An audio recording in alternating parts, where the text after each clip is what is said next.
Në një restorant luksos, një milioner i vetmuar shikonte pjatën e tij të paprekur, i shkëputur nga gjithçka rreth e rrotull. Papritur, një vajzë e uritur e rrugës ju afrua dhe e pyeti me zë të dridhur: "A mund të ha me ty, babi?" Të gjithë prisnin që ai ta largonte, ashtu siç kishin bërë të tjerët më parë, por përgjigjja e tij e papritur e heshti të gjithë restorantin dhe ndryshoi përgjithmonë fatin e të dyve. Ricardo Almeida qëndronte i palvizur në tavolinën e restorantit më ekskluziv të breakdate-it. Përpara tij ishte një pjatë e shtrenjtë me ushqime deti, pothuajse e paprekur, ndërsa vera në gotë pasqyronte dritën e qirinjve. I ri, i pasur dhe i suksesshëm, ai kishte gjithçka që shumë kush ëndërronte, por brenda ndjente një zbrazëti të thellë që as parat dhe as fama nuk arrinin ta mbushnin. Rreth tij, bota luksoze gumëzhinte, njerëz elegant, bizhuteri që shkëlqenin, biseda të ulta dhe të qeshura të përmbajtura.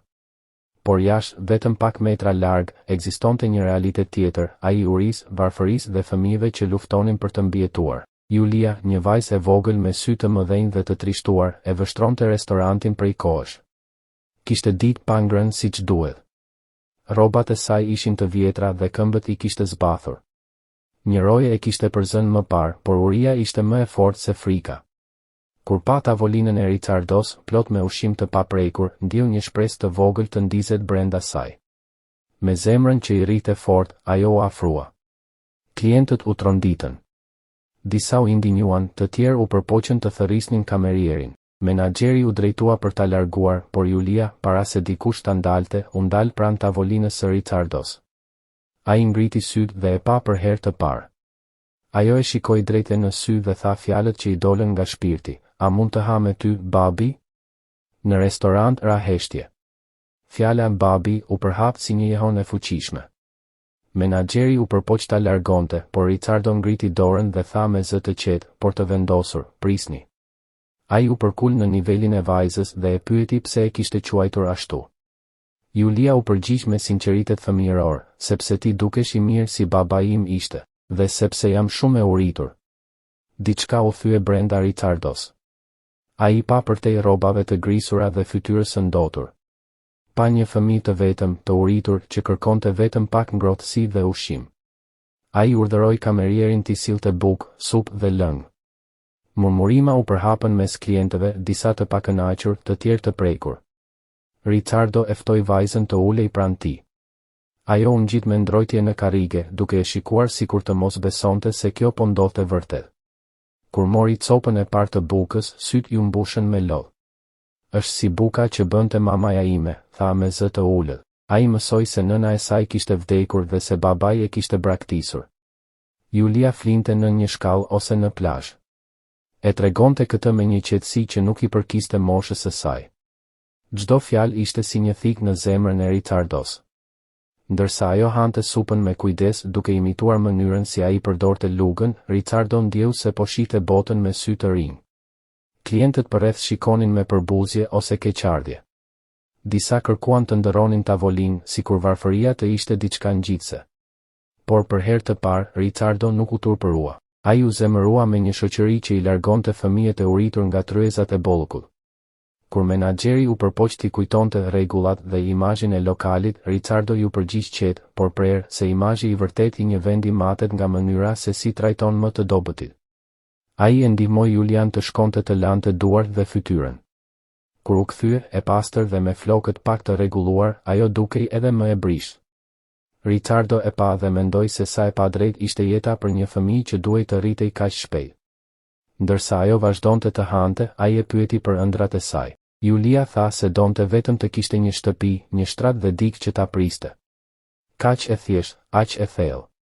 Në atë moment, Ricardo kuptoi se gjithë pasuria e tij nuk kishte kuptim nëse nuk shërbente për të ndryshuar jetën e dikujt. Ai ndjeu se ajo vajzë nuk kishte ardhur rastësisht në tavolinën e tij. Ishte një thirrje, një mundësi për të qenë më shumë se thjesht një njeri i suksesshëm. Ai e shikoi dhe i tha me zë të butë: "Sonte nuk je vetëm, Julia."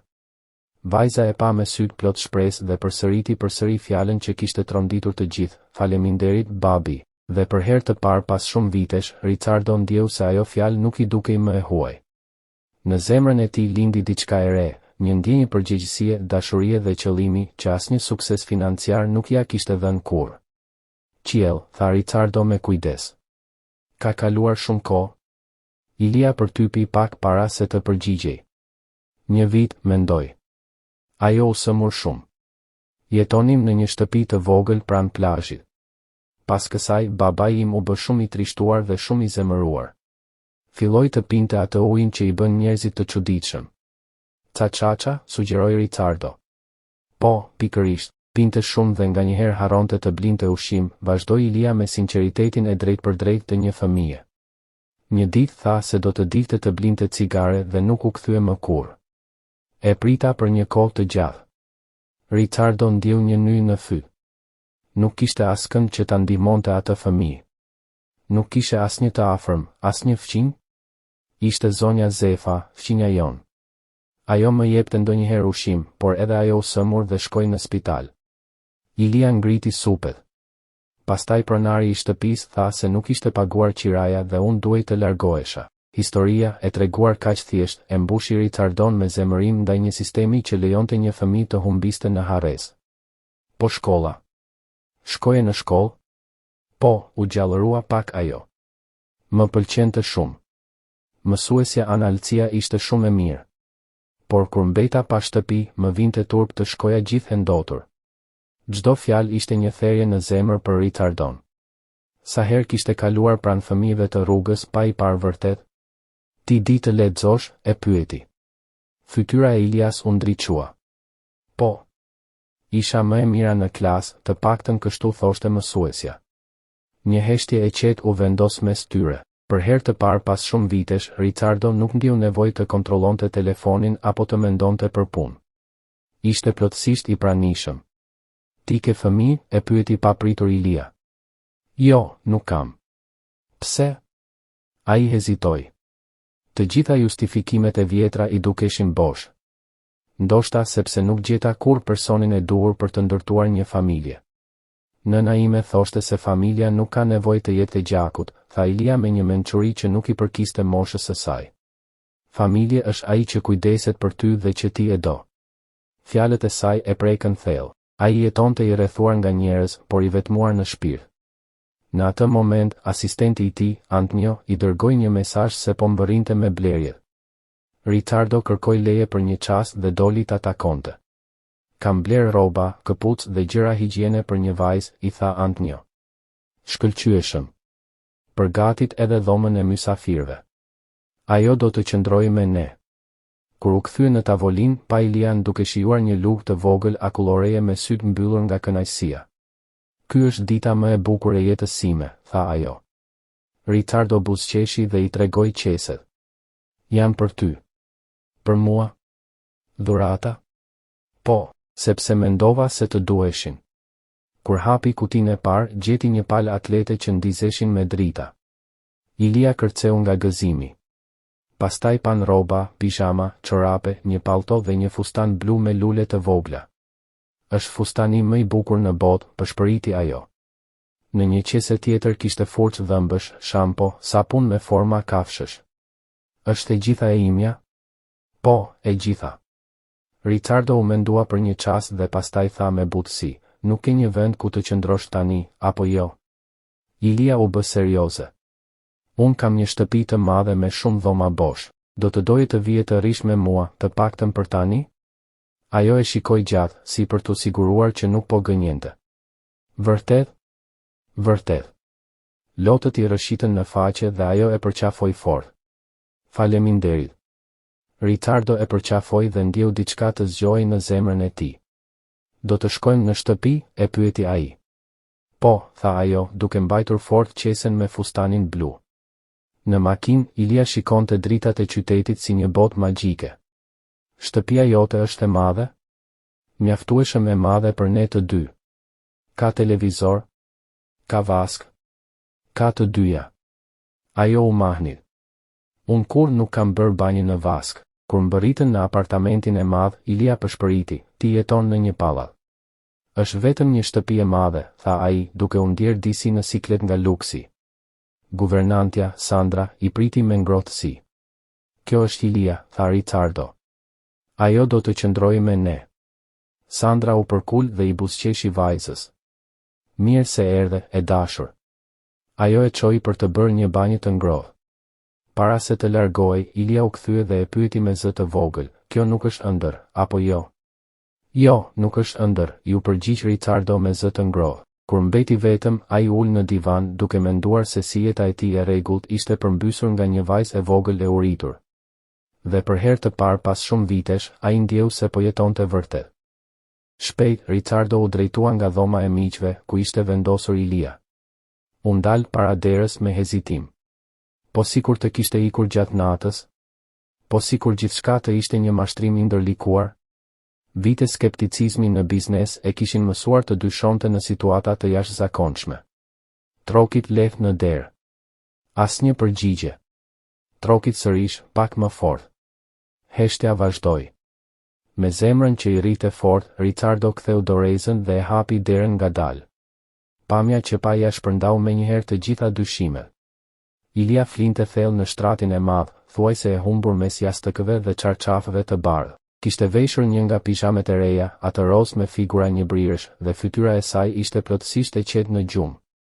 Flokët kaçurela, tashmë të pastër e të rregulluar falsandrës, formonin një aureol të errët mbi jastëk. Pranë shtratit, në dy sheme, ishin radhitur me kujdes të gjitha dhuratat që Ricardo kishte blerë, rrobat e palosura në grumbuj të rregullt, këpucët në rresht, produktet e higjienës të vendosura sipas madhësisë. Ishte sikur ajo të kishte frikë se këto thesare mund të zhdukeshin gjatë natës dhe donte t'i mbante pranë. Ricardo ndjeu një nyj në fyt. Çfarë tregonte kjo për jetën e asaj fëmije? Fakti që ndjente nevojën t'i mbante sendet e reja kaq afër, kaq të rregulluara, sikur në çdo çast gjithçka mund t'i merrej. Ai e mbylli derën në heshtje dhe vendosi ta linte të flinte. Me siguri ishte gjumi i parë vërtet i qetë dhe i rehatshëm që kishte pasur prej shumë kohësh. Në kuzhinë gjeti Sandrën duke përgatitur mëngjesin. "Mirë mëngjes, zotëri Almeida," e përshëndeti ajo me efikasitetin e saj të zakonshëm, por me një kurreshtje të dukshme në sy. "Mirë mëngjes, Sandra." Ilia ende po fle. "E imagjinoja," u përgjigj ajo duke thyer vezët në një tas. E shkreta ishte shumë e lodhur mbrëm. "Kur nuk kam parë një fëmijë kaq të lumtur për një banjë në vask." Qëndroi pothuajse një orë në ujë duke luajtur me fluskat, sikur të ishte luksi më i madh në botë. Ajo bëri një pauzë, duke zgjedhur me kujdes fjalët. "Zotëri, nëse më lejoni të pyes, kush është kjo vajzë?" Ricardo pshertiu, duke mbushur filxhanin me kafe. Si të shpjegonte diçka që as vetë nuk e kuptonte plotësisht. "Dikush që ka nevojë për ndihmë, Sandra. E gjeta në restoran dje, duke u përpjekur të merrte mbetje ushqimi. Ishte vetëm, e braktisur." "Zoti im," murmuriti Sandra duke vënë dorën në gjoks. "Po prindërit?" "Nëna ka ndëruar jetë rreth një vit më parë, me sa duket." Babai e braktisi pak më vonë. Sandra tunte kokën e indinjuar. "Sa mizore. Një fëmijë kaq i vogël." "Po," u pajtua Ricardo. "Prandaj e solla këtu. Nuk mund ta lija në rrugë." "Keni bërë shumë mirë, zotëri," tha Sandra, duke u kthyer te përgatitja e mëngjesit. "Dhe çfarë mendoni të bëni tani?" Ishte pyetja që Ricardo po e shmangte që nga mbrëmja e kaluar. Çfarë do të bënte? Nuk kishte një plan të qartë. Për momentin, t'i siguronte asaj ushqim, rroba dhe siguri. Pastaj e la fjalin pezull. Sandra e vështroi me një mençuri që vinte nga dekada përvoje në shtëpitë e të tjerëve. "A keni menduar ndonjëherë për birësimin?" Fjala ra mes tyre si një gur në ujë, duke krijuar dallë mundësish. "Sandra, mezi e njoh," protestoi Ricardo, edhe pse diçka brenda tij e dinte se ishte tepër vonë për t'u tërhequr. "Ndonjëherë jeta na vë përballë njerëzve që ishin të destinuar të bëhen pjesë e saj," u përgjigj ajo thjesht, duke vazhduar të rrite vezët. Një zhurmë e lehtë ndërpreu bisedën. Ilia qëndronte në hyrje të kuzhinës, duke fërkuar sytë e përgjumur, këmbët e saj zbathur mbi dyshemen e ftohtë. "Mirë mëngjes," tha ajo me ndrojtje. "Mirë mëngjes, Ilia," u përgjigj Ricardo, duke ndier një gëzim të pashpjegueshëm që e shite. "Flete mirë?" Ajo pohoi me kokë. "Kur nuk kam fjetur në një shtrat kaq të butë." Ishte si re. Sandra buzëqeshi. "Mirë mëngjes, e dashur. Je e uritur?" "Po bëj petulla." "Të pëlqejnë?" Ilia ngriti supet. "Nuk kam ngrënë kur petulla." Thjeshtësia e përgjigjes bëri që Ricardo dhe Sandra të shkëmbenin një vështrim. Sa gjëra të zakonshme i kishin munguar kësaj fëmije. Teksa ajo ul pranë Ricardos, e vështroi rreth e rrotull me admirim. Shtëpia jote është shumë e bukur. Faleminderit. Në fakt është shumë e madhe për një njeri vetëm. Jeton vetëm, pyeti ajo e habitur. Nuk ke familje? Pyetja e drejt për drejt e goditi Ricardon. Kam një vëlla, por jeton larg. Prindërit e mi kanë ndëruar jetë. Edhe ata shkuan në qiell, tha Ilia me logjikën e saj të thjeshtë, si nëna ime. Po, u përgjigj ai me një dhimbje të lehtë. Të mungojnë? Çdo ditë. Edhe mua më mungon nëna ime çdo ditë, tha ajo me mirëkuptim. Në atë çast telefoni i Ricardos ra. Ishte asistentja e tij, duke e kujtuar për një takim të rëndësishëm. Ai e anuloi pa hezitim, duke thënë se kishte një çështje personale urgjente. Kur mbylli telefonin, Ilia e shikonte me shqetësim. Nuk dua të bezdis, tha ajo me zë të vogël. Mund të rri këtu e qetë. Zemra e Ricardos u copëtua nga ky shqetësim i parakoshëm. Nuk është bezdi, Ilia. Përkundrazi, kemi shumë gjëra të rëndësishme për të zgjidhur sot, si për shembull shkollën tënde. Sytë e saj u ndriçuan. Mund të shkoj përsëri në shkollë? Sigurisht. Çdo fëmijë duhet të shkojë në shkollë. Më vonë, ndërsa ajo hante petullat me shurup çokolate, Ricardo bëri disa telefonata. Fliste me avokatin për procedurat ligjore për kujdestarit të përkohshme. Ai e dinte se rruga do të ishte e gjatë, me vlerësime, dokumente dhe gjykata. Por vendosmëria e tij ishte e palëkundur. Nuk do ta linte Ilian të kthehej në pasiguri. Një orë më vonë, ata po ecnin përgjatë plazhit të Ipanemës. Ilia, me fustanin e saj të ri blu dhe atletet që ndriçonin, braponte në rër, ndiqte pulbardhat dhe shikonte detin me sy plot magji. Për çdo kalimtar, ata dukeshin thjesht si një baba dhe vajza e tij, duke shijuar një mëngjes me diell. Dhe për herë të parë në jetën e tij të rritur, Ricardo ndjeu se ishte pikërisht aty ku duhej të ishte. Më në fund ai e pyeti, si është ajo? Apo përmirësohet? Ricardo lejoi që pak nga emocioni t'i dëgjohej në zë. Ka ende makthe. Ndonjëherë i mban rrobat e reja pranë shtratit çdo natë, sikur të kishte frikë se dikush mund t'ia marrë, por po mëson përsëri si është të jesh thjesht fëmijë, të luaj, të studioj, të bëj shok. Gilberto pohoi ngadalë, duke parë nga toka. Ajo pyet për mua. Ricardo hezitoi.